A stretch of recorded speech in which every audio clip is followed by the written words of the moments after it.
Yep, we're good. All right. So this is going to be the first Zoom meeting. Yep, Zoom meeting. Um, so I think it's out of necessity at the moment, just to keep sane with everything going on. So how have you been on your side? Been alright. There's not much you can do at home, to be honest. There's only so many home workouts and so many things you can do at home. Wow, I forgot to introduce you. So this is Master Tommy Yip. Sensei Yip. Sensei Yip. Yeah, so background, Jiu Jitsu, typical Chinaman, dim sum specialist. Yeah, just the Tornado Tommy. Yeah, so the thing is, I don't know, man, this whole quarantine, getting locked down, kind of expected it to happen, but I thought everyone was taking it a bit too lightly. Yeah, I did take it pretty lightly at the start until I don't know how many cases confirmed. Then I started taking it more seriously. Yeah, I remember I think it was everyone was like, "Oh, you're just being a bit too crazy with it." And I was like, yeah, I think I was one of those guys first, and then what even changed? I can't even remember, to be honest. I just remember for some reason my gut, I felt like it was a bit more serious. Everyone's saying, "Oh, the flu kills more people in a year and whatnot," but then, man, a lot of people said that when I was like saying to them, "Look, the stuff I'm seeing leaked out of China wasn't anything that simple." Especially with Italy as well. And I saw that and I was like, okay, it's gonna be. Yeah, I think Italy woke everyone up. Yeah, in England, especially how close it is. That's it. Yeah, because when you're so far away from China, nothing really matters. Oh, okay, Corona in China, it's not really gonna get us, and then boom. You're taking the piss. They tell you, like, you've been too hypersensitive about this stuff. Like, come on. Yeah. You never know how bad this stuff is, especially like with them lot just closing down, not letting people know the truth. And you're like sitting there. There's so many false figures and everything, and everyone's got the conspiracy theories behind it. Okay, it's 5G. Okay, it's this. Okay. Oh, the whole 5G theory, man. So, like, there's a mutual friends of ours. I'm sure you know what I'm on about. Like, talking about the whole 5G thing. I mean, well, I don't know. There's a lot of people. Like, it's a bit. A lot of people talk about 5G. But I know a few countries haven't. Well, they banned the usage of 5G though. So serious? Yeah, man. I mean, like I've seen like typical things like banning 5G. I don't know how effective it is. Okay, so quite a few places in Asia. Yeah. Apparently, so you get people burning 5G towers in the UK. So out as well in Switzerland now, haven't they? And Finland. Yeah.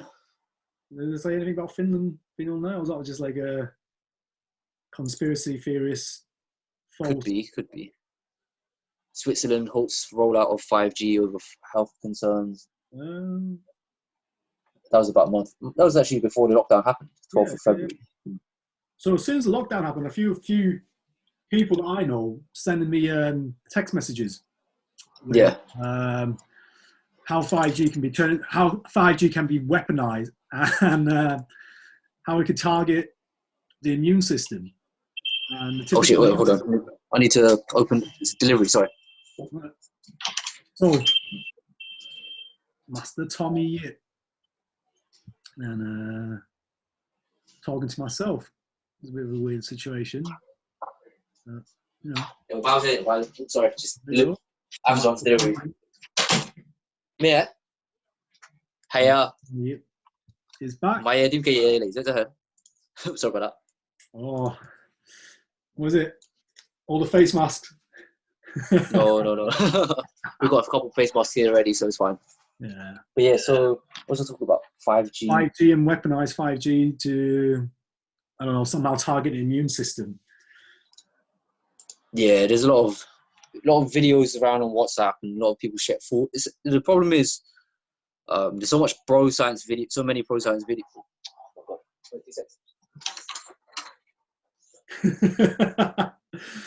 Well, this is what happens when you start going live on chat show.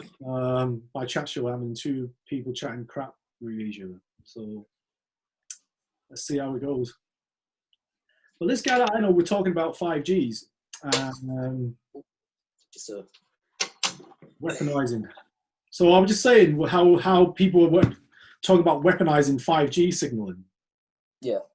I don't know, man. I mean, if it's that simple, can it really get away with it? To be honest, I haven't looked at it enough to form a decent opinion. But who knows? Who knows? There's something about dropping some white blood cell and they start attacking your immune system, and then the typical signs are like dry coughs, the whole Corona 219 situation. I doubt it, to be honest. I don't know how biology works too much, but yeah, I don't think it works that way.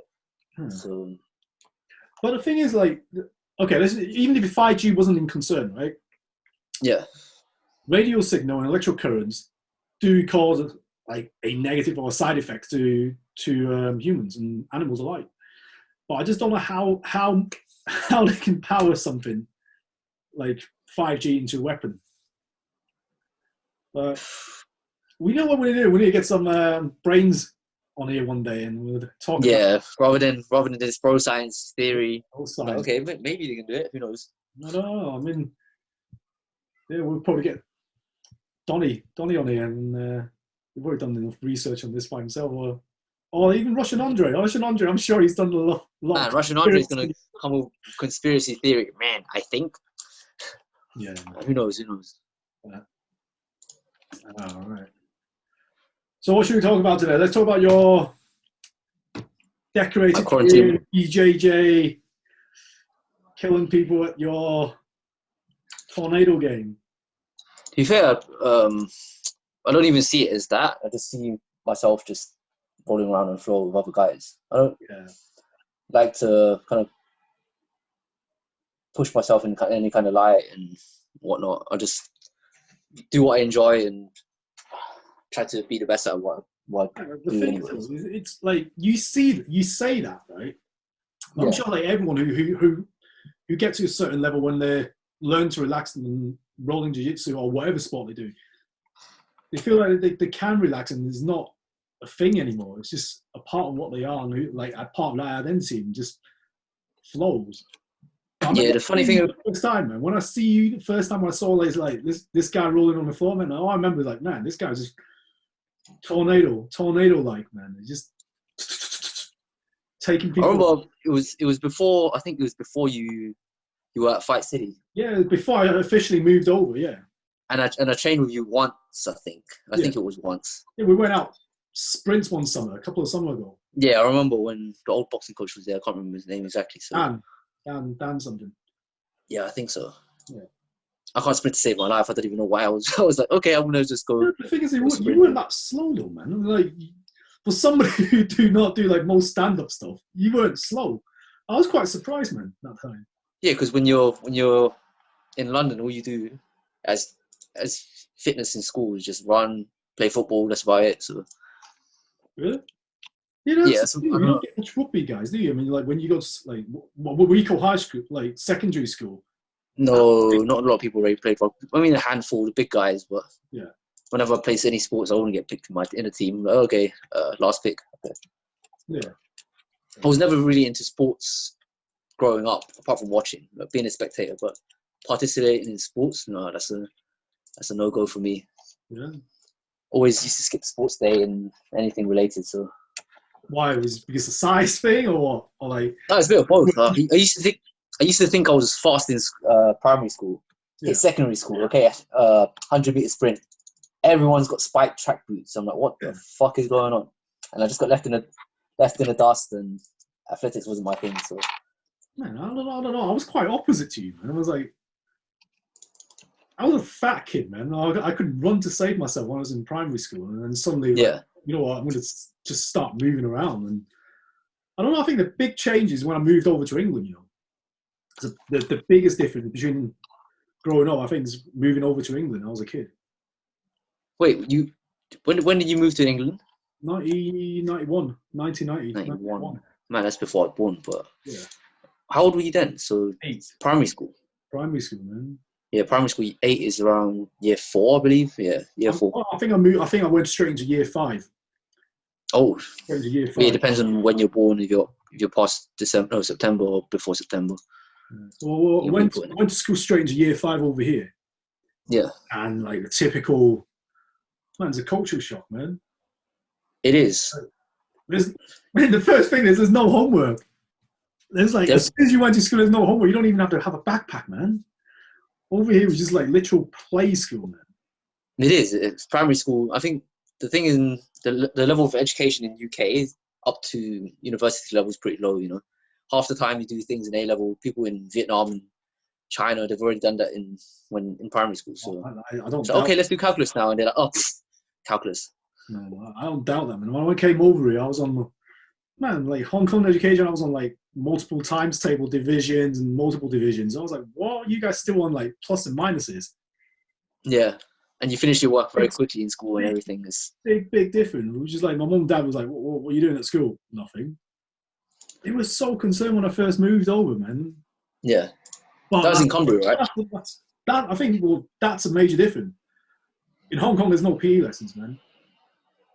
Are they not? PE lessons. I mean, like, you walk around and you bounce the ball for 5 minutes, and then you go back upstairs, and then you get back into your classroom, man.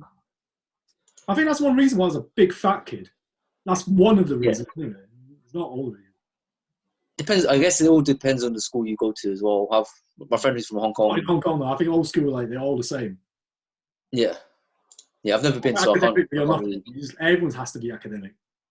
Yeah, it's true. I mean, there's always heavy emphasis on education when you're Asian. Period. Yeah. So, like when we got over here, I mean, let's go back to the sports thing. Yeah. You're like over here, we're encouraged to move around, to do sports, play football, and playtime, and do things. I think like from that point onward, like actually, you know what? I'm actually not a fat kid. I can actually move. Yeah, you can actually participate in sports and yeah. And I think the food over here, like, man, I don't know. It's maybe food's just not as great over here. You start losing weight. You're like, okay. Yeah, and don't have grandparents feeding you all the time, so that might help. Yeah, you're not full yet. No, I just had 5 plates of rice, man. 5 plates of rice later, and then you're still gonna get more. Yeah, the thing is, Asian people eat a lot of rice. Man, I think they think one portion. During this lockdown, I haven't eaten so much rice for the last 10, 15 years, man. I was like, rice every day, almost. White rice as well, which is... White rice every day. It's so weird, man.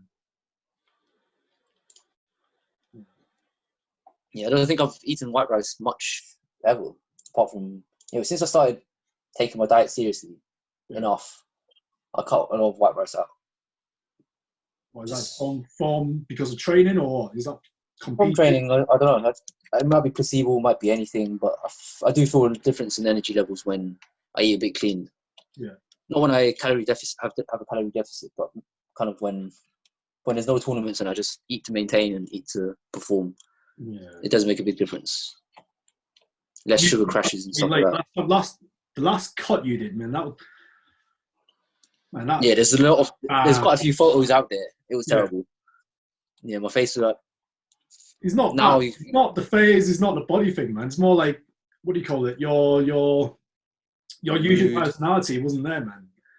Yeah, I just hated everyone. Way more angry, way more grumpy, way shorter than when you do normally. I mean, you're quite a patient guy, but when last week that wake up, man, just leave you the fuck alone. Yeah, I didn't have patience for anyone. Not even. Yeah, it was bad. It was a bad week or two.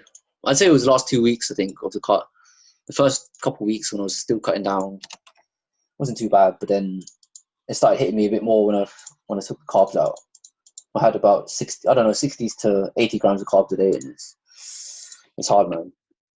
Do you think that's enough for you to fuel your training?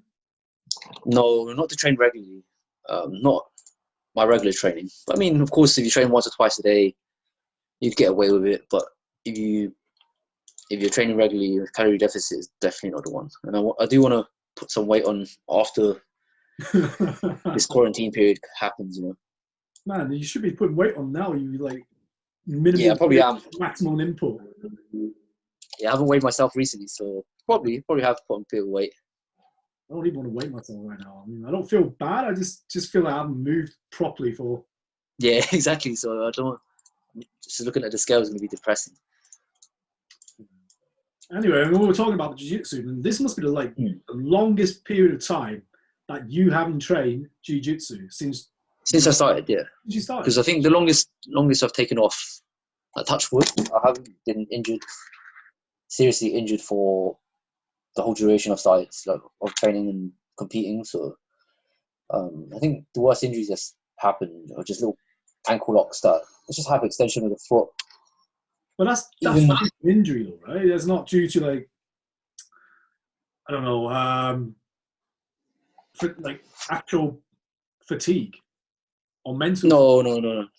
It's mainly from being an idiot and not tapping straight for locks in tournaments and thinking it was cool. I don't think it's cool I thought it was cool at the time, but now I guess my foot doesn't feel that strong, or it doesn't feel that flexible either. So one of my feet. So not both, but just one of them in particular is more damaged over the years. Yeah. And if you get me a straight foot lock, I mean, you just collect injuries. I mean, it's just like the more floor time you collect, the more injuries you collect. I think the more dangerous ones are the freak injuries that happen, not from submissions, but mainly from scrambles or when you get taken down and you try to resist takedowns. That's when you really get injured. Otherwise, from submissions, if you're sensible and your training partners are sensible, you're not that likely to get injured. No, I mean, when you're actually rolling, unless you're, like you said, unless you're being stupid or you're rolling with somebody who's stupid, you will get injured, right? Yeah, but it's very common for scrambles and throws. Yeah, and I've been training so much over the years. I know who to avoid and how to train with certain people. It is just to avoid things like spazzy white belts and even blue belts sometimes, even blue purple belts. Not even exclusive to white belts. Yeah. So, just you have to be selective with your training partners, especially when you're small. Yeah, I mean, like for you to roll with somebody who's like a lot lower belt, like blue and white. When you're on about spazzy white belts and spazzy blue belts, I didn't even know until I rolled with you one time. And you were spazzy blue belt still. I thought, like, you know what? I can't be a spazzy blue belt still. And then I was like, oh shit, yeah. You might be right. Yeah, like you don't know it. Yeah, because half the time you're concerned with not getting strangled. So it's not... half the time I'm trying not to get strangled or get my back taken. And then you don't realize how much strength you're using it. Yeah, man. I mean, Plus, when you're strong, you can't help but use your strength. You know when people are like, "Oh, it's just technique." No, it's not just technique. You need some. I always say it. You need some base strength to apply the actual technique itself. I mean, like it's definitely not. I mean, like all these people arguing, "Oh, jiu-jitsu is a gentle art. You don't need strength." Man, yes, up to a certain point, and if somebody is throwing their power into you, you can't not use strength to counter it. Yeah, of course. There's only so much leverage and everything else can happen. You can take, man. Yeah, I mean, nobody would be taking steroids if strength didn't make a difference, right? Yeah, that's the point. People will go on to that steroids thing later, man. Like, that's another complete different subject altogether. But if strength didn't matter, then weight wouldn't matter. Exactly, there wouldn't be weight classes. There wouldn't. I mean, there's in grappling itself. There's the absolute division, which some smaller guys. There's no limit, right? Yeah, there's no limit, right? So, I mean, in that sense, yeah, weight doesn't matter. But how many people win the absolute divisions who are under a certain weight? Not that many.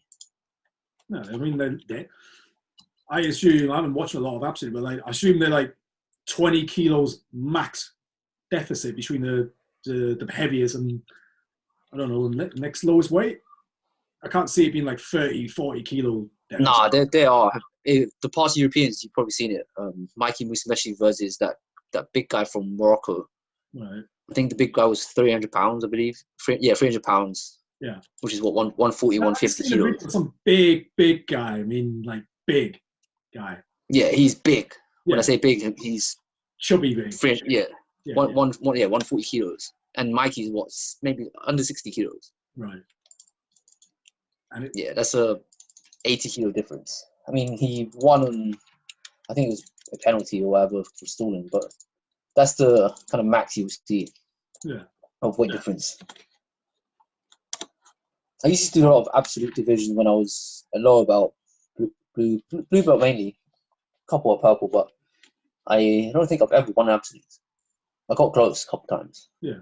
But then, yeah. I mean, what's your reason behind competing in absolute though? Was it just to prove the points to yourself, or just trying to test yourself? It's a bit of everything. It's testing myself against bigger people, and it's just extra matches, right? I never thought I'd compete full time. When I was competing in blue purple belt, I was still in uni, so I was just it was still a hobby. Like jiu-jitsu is still a hobby. It still is now, even though I've taken it a bit more seriously. Yeah. So it's always been about enjoying jiu-jitsu rather than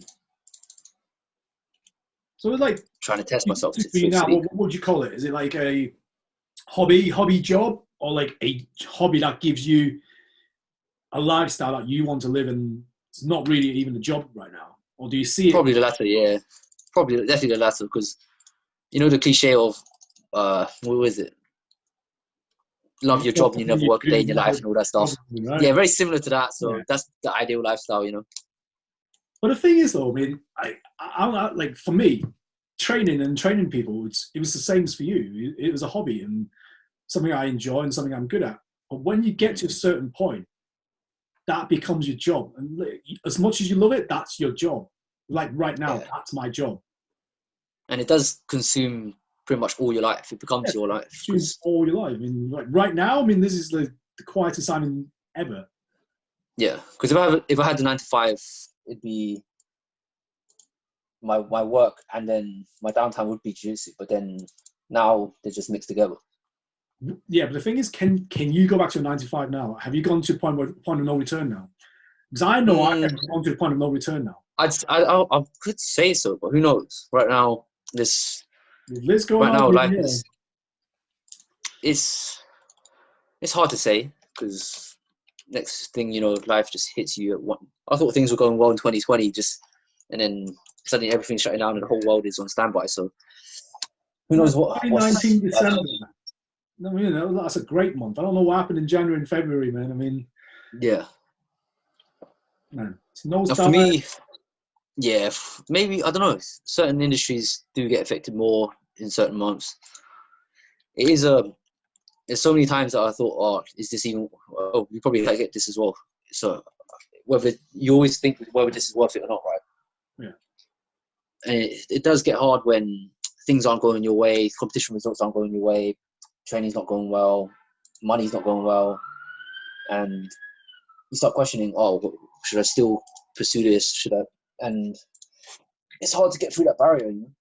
And there's so many times that I've thought about getting a 9 to 5 job instead, but here I still am. Yeah, but I doubt it for now. For now, I'm still very optimistic about all this and getting through this. So no plans for the time being. Couple of months and see what happens. I mean, like, you try to plan things. I was talking to a few other friends in like the last few weeks. There's nothing you can really do. You can't really plan for this right now. This is a situation where you can't plan for. Yeah, you can't. You definitely can't plan for this. How many months? How long ago was Boris Johnson still talking on TV? Now he's apparently in intensive care. So you don't know what's going to happen next week with him, man. As bad as it sounds, I don't think he knows what's going to happen next week.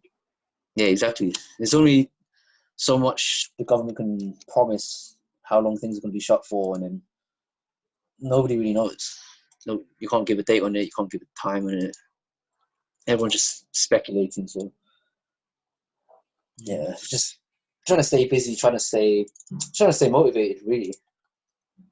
Well, that's the thing. You have to stay motivated. I mean, otherwise you're just going to fall into this trap of not being motivated, and you're just going to sit on their ass and not do anything. And then when you're just not going to be in shape to compete or not even compete, just be ready for life again.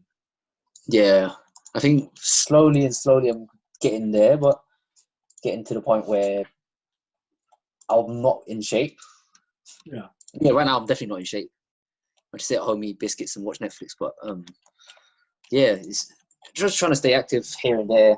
I've got a kettlebell at home. I've been doing some of the scat pulls with my resistance bands. I've ordered some online, so I'm just staying semi-mobile. I wouldn't say in shape, but mobile.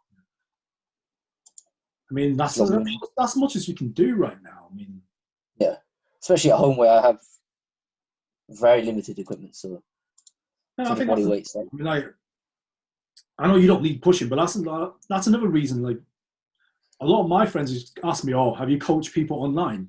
Have you signed to get all your clients to train online?" I mean, I don't know. I mean, imagine me calling you up and just like video calling, making you train. I don't know how that would work, man. I mean, for me to train you, like when we train, you know what we need to do. But if we do it online, do we? It's hard, right? Yeah. Because if I guess it depends on coaching you, saying, "Oh yeah, or when you do a squat, your feet and knees will be out a little bit on it." Man, I by now, I mean, we trained for a good year now. It must be coming up to a year now, right? Probably. Yeah, I think it was Worlds last year. Right. Just so you can't even squat and you can't even do like hip hinge at home. I failed you as an athlete, as a coach. Yeah. So in my head, it's like, okay, as long as you guys, like this group, where we're training, are staying active and doing something, I think, like, you know, as much as we can get from this right now without the equipment. Yeah, exactly. I expect you guys to go out. Oh, you know what? Go for midnight run, go into the park and do some like secret underground pull-ups and sit-ups. I mean, that doesn't help. You're just putting I don't know, putting your life in jeopardy and putting other people in your life in jeopardy. Yeah, I haven't really been out that much either, so I know you're allowed to suppose daily exercise and whatnot, but running, I actually hate running. So that's another thing. I mean, as long as you guys are maintained to a similar level by the time we get back, or somewhere near that level, it's not going to be that hard to get back to this like competition. Nah, I think once I get back, probably 2 weeks max, and I'll get my rhythm back. Regardless, I'm still at home watching certain jiu-jitsu videos and instructionals. I'm always trying to improve myself in some kind of way. Yeah, even if it's here and there, not just I sit down for 20, 30 minutes, and when I feel like it, you know, I don't want to make it necessarily a good habit, but it's just when I want. Because in the long run, this is like a blessing sometimes almost for you guys. Because the amount of training you guys do, it's most days you're doing twice a day training. Even though you're not rolling hard, but you're still rolling here. You're running around coaching. You're moving around all day. You guys don't rest enough. No, I never really get rest. Yeah. Yeah, even on Saturday, Sundays I train. Yeah, Saturday, Sundays you guys training, and Saturday afternoon you guys have one of the best rolls as well. And that's after our Friday night roll. Yeah. So it's more than just on the mats. So once you get out of the gym, you're always thinking about the mistakes you did and how you got tapped and how you got guard passed, and there's a lot of things to it. So it's hard to even switch off. It's one of those things that literally, as I've mentioned earlier, it does consume your life a lot. I mean, when you guys get tapped, you guys still think about it like we do at a lower level, right? Yeah, of course. It still annoys you, right? Unless it's someone who taps me so often that it doesn't even matter anymore, almost. Yeah. When I go against, I don't know, say Taylor, who taps me on a regular, who taps me, like, I don't know, at least 3-4 times in a row. Yeah. In one session, no, in one roll. So what makes Taylor so good? Because like from our circle of friends, everyone rates Taylor. I've seen him roll, but like I'm not at a stage to see, whoa, this guy's doing this and he's doing this and he's countered this and that.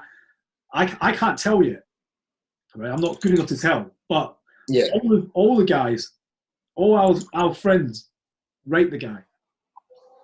Yeah, he's good. What can I say? Well, most of the guys on our team are good. So all the guys on the team's good, man. I think Alain, our professor, he has selected like this elite group to dominate, man. I don't know what's the word. I mean, I don't know how he sees it.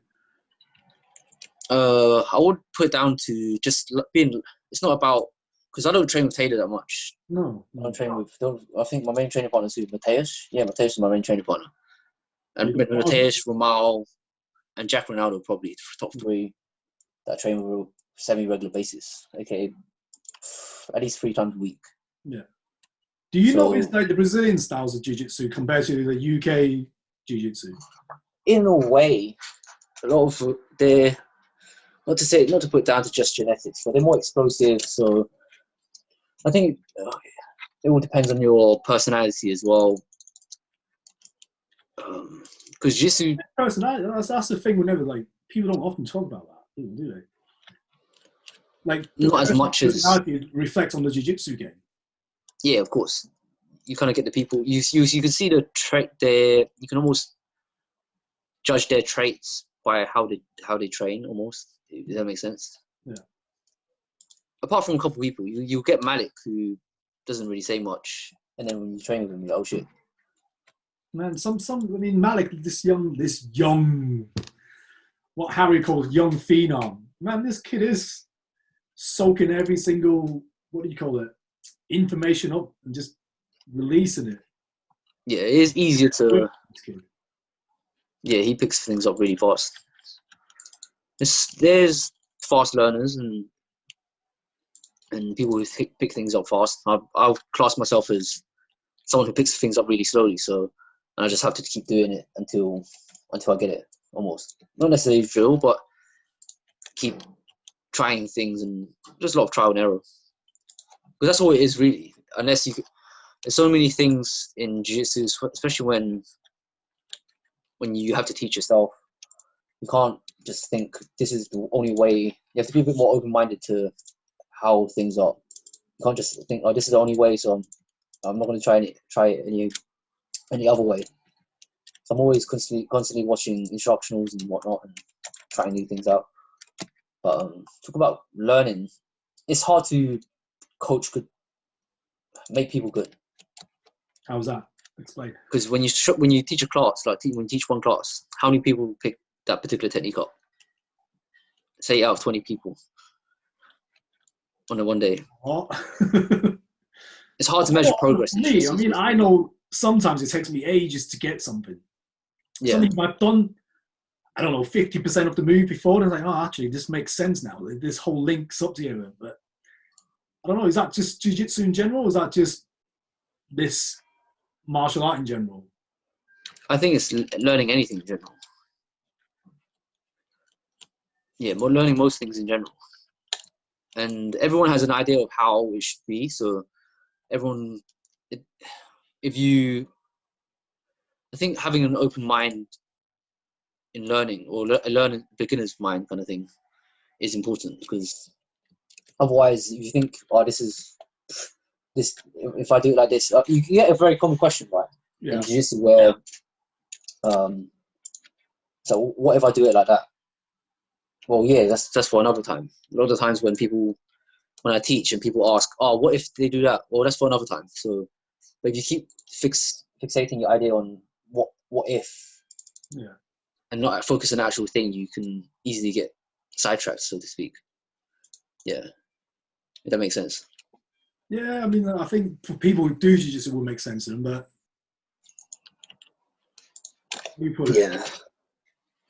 You have like, I don't know, it's like, I don't know, driving somewhere, right? I mean, you have your own way of going there. There's like millions of ways to get to the same destination. Yeah, of course. I don't know, it's just, I think sometimes you're so stuck into your own routine or route of getting that, whatever move you're trying to get. You're like, oh, trying to justify your own way of going back to the same route again. Yeah, it's also hard to unlearn bad habits. Yeah. So things like choking people from inside the closed guard. What else is there? There's a lot of things that beginner mistakes and people get into the habit of choking people inside the closed guard, and of course it might work against the day 2 white belt, but if you have attributes, it can also help as well. So if you have big shoulders, of course, like if you give them the triangle, the one arm in, the classic trying to open the guard where you put one arm between their legs and try to open it up.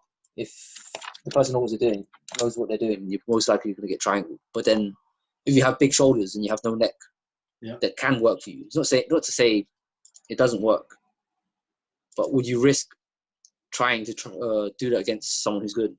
And it wouldn't work for the majority of body types is the question. It's the likelihood of you actually being able to apply it to different body types is the key. That's the thing. So your body shape and your body type has a lot to do with your own game. Yeah, your body type, your personality, and to a degree, your coach as well. Yeah.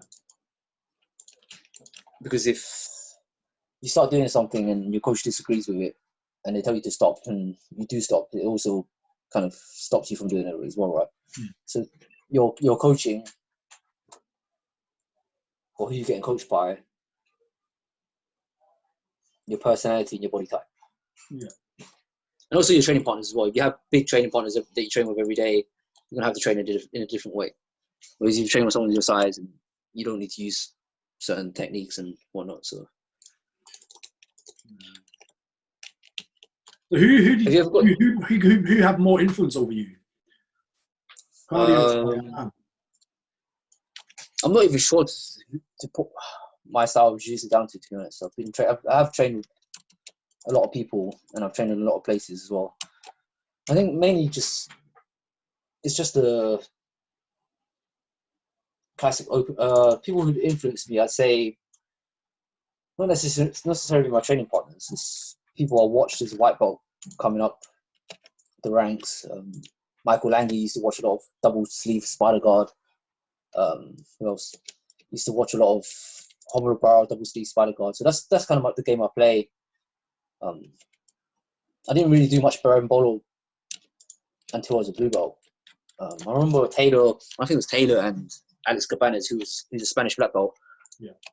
Came down to the gym to show us the berimbolo at the time, and I didn't understand why people do the berimbolo. It just didn't make sense to me. So okay, why do I need to do that if I can play close guard? Because close guard was a big thing in my game. At white belt, Claudio was very heavy on close guard, so I still play close guard to this day. But it's just a lot of people that I watch. So to start, it's the blend of everyone. So I don't know. I mean, like, do you see the fundamentals getting used as much, or is it just more advanced now? I think people always talking about this. Oh, we'll go back to the fundamentals. Nobody's using the fundamentals. The fundamentals take you a long way, but that goes through a lot of sport. It's not just this. Yeah, of course. But then, what are the fundamentals of grappling or jiu-jitsu, so to speak? Control. I don't know. To me, if I don't get control, I don't feel like I shouldn't move. As in, I don't know. Control somebody first. For my level, I have to control this guy. If I don't get control, what is no point me even trying to submit? But I see you guys. I mean, you guys like thinking like 2-3 moves ahead already. In a way. A lot of it depends on whether you're on top or bottom. So when you're on top, you have certain things you're looking for, and on bottom you have certain things you're looking for. And then just being able to stop what your training partner or your opponent's trying to do to you is the thing. And then you're able to get certain grips to employ attacks. It's kind of straightforward, but not so straightforward at the same time. It's not allowing them to do shit against you and then being able to do shit against them is all it is. Well, in your opinion, I mean, what's your fundamental? What would your fundamental be? Escaping from bad positions, the ability to escape from bad positions, to understand different transitions, so how to go back from close guard to half guard, or so I think close guard, being able to hold positions for long enough to set things up, being able to move, that's the fundamentals of escaping bad positions, and not trying to expose yourself too much. A lot of people who get to, especially newer guys or girls who get put in bad positions, they just start spazzing out and pushing people off, and a lot of the times it extends your arms and you end up getting tapped. So I think just defense, I would say. So when you were early on in your career, did you intentionally put yourself in bad situations? No. I know some of the old masters used to put themselves in like extra bad situations, so they just have to fight out of it all the time, being used to be in a bad situation all the time, right? Man, when I started, it wasn't even. I did just get put in bad positions because I was terrible, So everyone used to pass my guard all the time, so it's not that I needed to put myself in a bad position. They just put me in a bad position anyway. So back defense become something I work on a lot. But yeah, back defense, it's hard. It is hard. Like when people take my back and we don't I don't panic as much. There's other bad position that I hate so much more than being back taken. Back taken, I'm like what? Chill. Not 100% chill, but I'll rather be in back position than somebody taking I don't know, some sort of leg lock on me. The thing is, you panic a lot during footlock situations. Man, I hate that stuff, man. I hate it so bad. But I see you guys, when you guys roll, just like leg lock central, just sitting there chilling, doing your hair. To an extent, only when you go, only if it's straight footlocks. If you go against a decent leg locker, you have to be sharp with your defenses and be able to hide your heel in certain places. You have to a lot of body positioning and awareness on when you can actually get tapped with certain leg locks. The full game does change when heel hooks are involved, but I had to compete off IPGF, so I haven't really been playing around with heel hooks as much. Yeah, it also depends on the rule set. The next stage, you're going to have to start getting used to playing more leg locks now. Yeah, of course. I don't attack them as much, but I defend. My leg lock defense is okay-ish. Yeah. It's not great, but yeah. But when it was hard. It's hard because I thought, first half of the year I'm going to compete more in the gi, and first half of the year is almost gone from coronavirus for about 2 months. Exactly.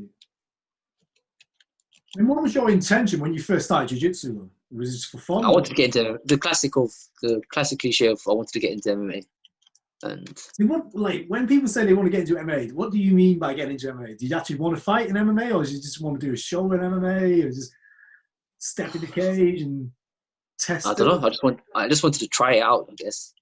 I think the first time, but I tried to. So I showed my mum what it was. I was like, okay, Mom, look at this. And she's like, boy, so it's so violent, apparently. Well, it kind of is. And I couldn't convince her to let me try MMA. And then I think it was the Ultimate Fighter, one of the seasons. I forgot which one it was. Chuck Liddell, Tito Ortiz. Yeah. I think it was. Let me have a look.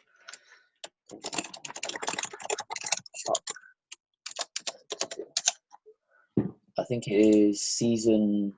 Was that a season with Mike Bisping? Was that? No, it was a bit later than that. So it was season. Let's have a look. 2010. I didn't watch it in 2010, but I watched the old replay of it. Rich Franklin. Oh, it's season 11. So the coaches were Chuck Liddell and Tito Ortiz, but then Tito pulled out, and Rich Franklin had to replace him. It was a long time ago. It was a long time. I remember, but yeah, but I watched. Franklin was still around. I mean, that's how long ago it is, man. The match. Yeah, I remember he knocked Chuck Liddell out in the finale as well. So it was that. I watched I think it was Channel 4, Channel 5, and people were rolling around on the floor. I was like, oh shit, what is this submission? Oh, what is this grappling shit? And then, oh shit, it's jiu-jitsu. So that's the classic. Like when I first started, man, I started with Japanese. Yeah.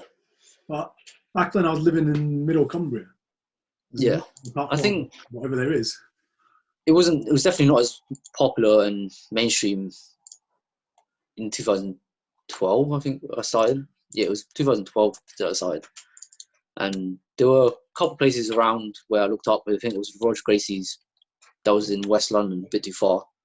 I was only a college student at the time, so I didn't have much money, didn't have much resources to travel. So I saw it was Diesel Gym at the time. So Diesel Gym in the basement of one of the leisure centres close enough to me, so the Isle of Dogs. So I just bought a gi on eBay. I think it was the Tatami Estilo 2. Man. Yeah, which I still have. Yeah, that's a long time ago, because now it's the Estilo 6 or whatever it is. Yeah, I think it was from eBay for £50 and just bought a white belt, went down to the gym. And as cliche as it is, I just loved jiu-jitsu for what it was and didn't try to pursue MMA. Do you still remember what happened your first night? Or first session? First session, yeah. I think I got put to spar straight away after the class, after learning the basic movements, hip escapes and whatnot during the warm-up. And then I got put to spar with Russian Alex, who's still a white belt, and Ryan, who trains with us in Fight City now. He's a brown belt now, but he was a blue belt at the time. And I just got whooped. I didn't even know what happened, but I got whooped bad, so bad. And then it's one of those things that you can't remember how you learn. It's like speaking, right? You don't really remember how you learned how to speak. But next thing you know, you can actually form a sentence and yeah, so. You know what? If we get a chance, I might get my own instructor on here sometime. Yeah. That'll be funny. From Japanese Jiu-Jitsu, yeah, man. First night I went to his class and I got choked out by his nephew. Doing the whole typical white belt hero thing. But the thing is, I didn't know what was happening, man. I just got put in a triangle thinking, well, it's a triangle, seen this. Next thing I know, I was blacking out on the floor. Yeah, it's the ones that you think you're not going out are the ones that put you out. It was fun. It is fun. From that point, I knew, oh man, I want to come back next week to learn more from this stuff, man. Yeah, it's one of those things that you don't know why you go back, but you just do. You just do. Yeah.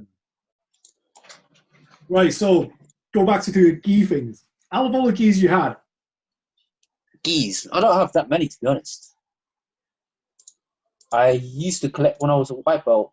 It's like having all the gear but no idea. I stopped buying gis when I was a blue belt, I think, because at the time, Aesthetic was sponsoring me, and yeah, I just haven't bought gis since the early blue belt days. Not early, but I would say mid blue belt days, 2013, 14. I haven't bought a gi since then. Apart from when I was at Gracie Barra, I had to buy Gracie Barra gis. Yeah. Which were okay. I mean, what do you feel about all these current guys collecting gis, man? Like collecting these like super expensive gis. I mean, everyone's got their own thing that they want to collect, right?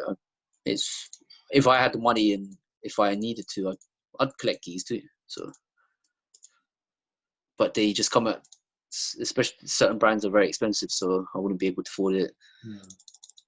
I mean, this ski. I mean, we got it from really nice of Ty to give me a gi for a present, man. That was a super expensive, nice gi you gave me.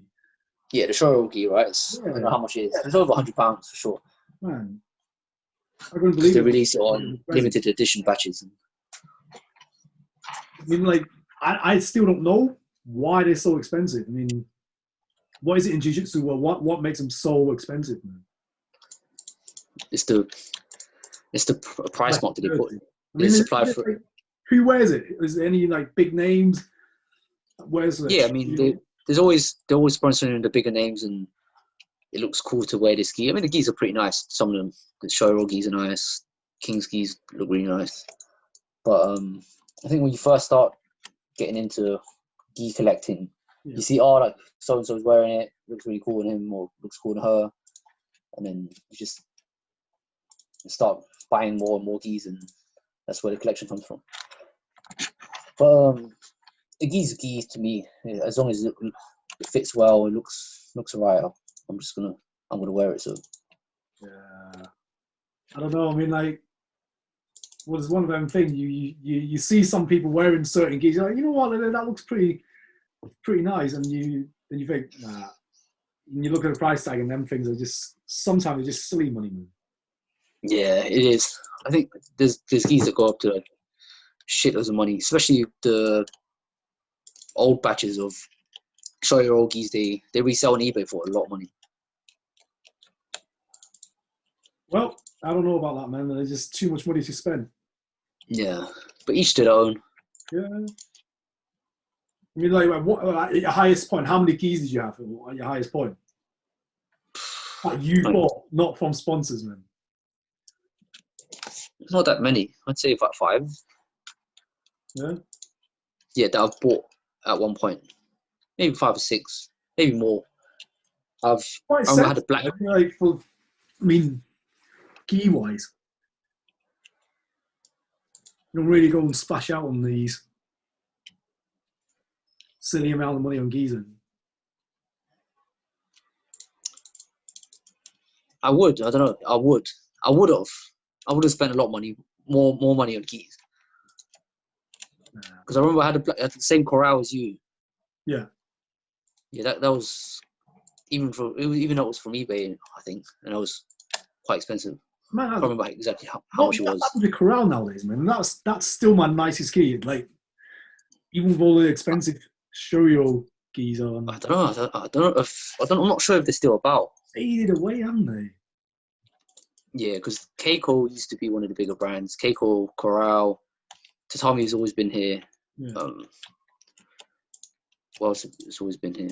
There's a lot of brands that have got kind of made it. A lot of brands that haven't made it over the years. Do you think that's going to be the UFC though? After the whole, because the whole UFC sponsorship going to Reebok and nobody else is wearing anything. No, I think the market's become way more saturated, and they realize how kind of easy it is to get into gi markets. Some have just not marketed it properly, some incorrect pricing, I'd say, because if you get the right supplier, I think you can print customize however you want it to be. I'm not too sure how much it costs per piece, but I'm sure if you find a good supplier, it's not that hard to make a gi. No, it can't be, right? Yeah, so the market's just become very saturated, and the big ones are going to stay. And if you make it, you make it almost. So yeah, there's a lot of nice gis in the market right now. So, and there's still a lot of small brands coming up which are making nice gis. So I'm just not sure if there's enough demand for it. So I think it's almost like a fashion thing now going on. It is. Going into competition. I mean, following you guys going to all these competitions, just seeing guys with. It's more like the gi. I mean, instead of wearing their own, I don't know, their own badges, it's more like a gi showroom. They just. I guess right. Everyone wants to look good competing and take nice photos and. I think it's quite similar to like the old days of wearing a pair of Jordans on court, right? Yeah. Must be. Almost like that, I guess. You want a pair of J's, you want a pair of Jordans, but if you can't play shit, shouldn't wear them. But,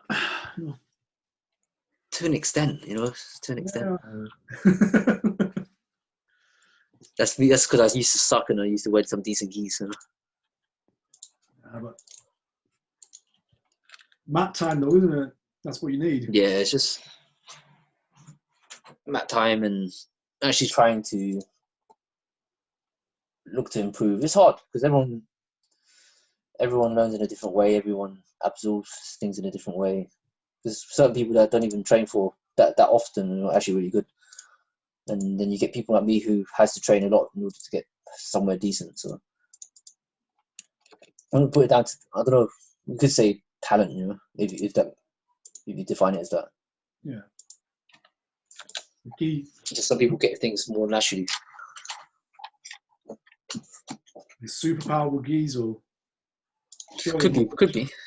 Yeah. You wear this extra limited edition gi, you get, I don't know, 10 plus 10 pounds in. 10 pounds of pressure. Well, what are you going to do? What was the first thing you're going to do when you get out of this quarantine? Go out to eat. That's one thing I miss probably the most. So this links up to the question now, right? Mm. In your mind, in your opinion, right, where's the best dim sum in London?